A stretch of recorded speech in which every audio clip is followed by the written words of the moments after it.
Right now, there are over 50,000 supplements on the market, resulting in 25,000 visits to the emergency room last year alone.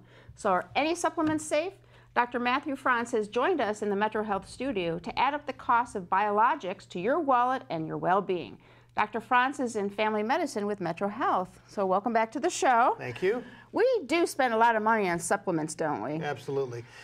Supplements are nothing new. We've been using supplements since Hippocrates used St. John's wort, and it's become a huge business. It's a over $20 billion business at this point in time.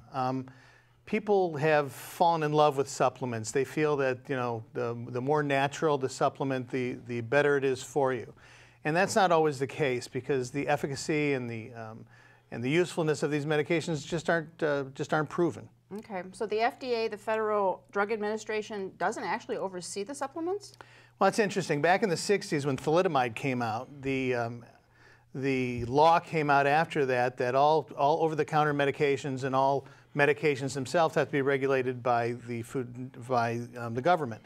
And they took biologics and they took supplements and they put them under foods, not under medication. So after that, no, it wasn't as regulated as we once thought it was going to be regulated. So these supplements have no standardization. There's no way of telling, you know, what the medication is inside of them. We have no way of knowing what the strength of the medication or the supplement itself is. So a lot of those that come over the market, they're just plain unsafe. Oh, that's awful. So I guess a couple of years the FDA tried to kind of take a look at that, and what was the result? Well, after a few years, around 2009, they changed the law, and they came out and they tried to standardize how some of these were processed. The government then went and examined about 200, 300 different companies, and 70% of them failed to meet their own standards. Oh my goodness. And 6 months later, some of these medications and some of these supplements were back on the markets again. Oh, geez. So not only might they not help us, they could actually hurt us. Absolutely. There's a lot of medications out there that we use.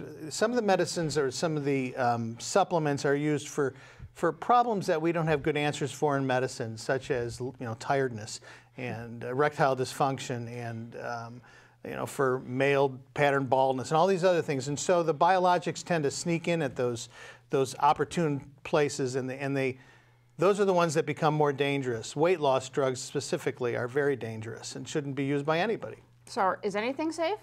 Yeah, there are safe medications out there. You know, we have the fish oils that are safe, and a lot of the drug companies now are using fish oils. Saw palmetto tends to be one of the safer ones. There are a handful of them that are safe, but for every safe one, there's a dozen of them that are not safe. You also have a list of must-don'ts, right? Yes, I do. There are absolutely things that you must not do. Number one, any pregnant woman shouldn't be taking a supplement, a biologic. Number two, we shouldn't give them to our children. Never give a child a supplement. Multivitamins, that's a whole different story. That is not considered a biologic or a herbal or one of those other medications, so those are fine. Older people, because of the way they metabolize and the way the things are absorbed, shouldn't be taking these biologics. They compete for binding sites with real medications. Another thing is, don't ever take it instead of another medication. Like, don't be taking garlic instead of taking your high blood pressure pills. It just doesn't work. Don't be taking your supplements such as fish oil instead of taking Lipitor. Things like that don't work. Don't take supplements instead of getting your chemotherapeutic drugs. We all know that doesn't work. They give false hope, and people like to run towards that, and they seem sexy, but at the same point in time, it's dangerous. Oh, absolutely. It sounds awful. As MetroHealth says, change is healthy. So if you are taking any supplements, this should change your mind about checking with your doctor first. It's the healthy thing to do. My thanks to Dr. Franz for supplementing our health knowledge today. To learn more, call MetroHealth at 216-778-7800 or visit their website, www.metrohealth.org. Next, big news.